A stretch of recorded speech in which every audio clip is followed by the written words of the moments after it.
Today I'm going to show you how to change an air filter on a 2019 Toyota Camry. So basically there's two clips here, so we're going to pop those off. And then you have two tabs back here. Basically we're just going to lift and slide that out. If you're careful enough, you don't have to take all the wiring harnesses off, so we'll do that. So what I'm going to do is lift up, pull that out a little bit, just give me a little bit of room to take the air filter out.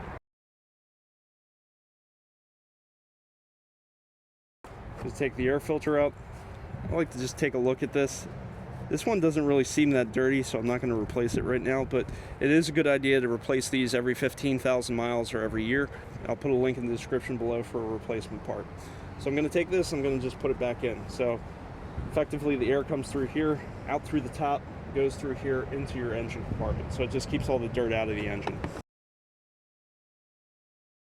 So if you notice, I have to take those two tabs and just slide them in. Make sure everything's seated properly. We're just going to snap these back into place. And that's how you replace your air filter.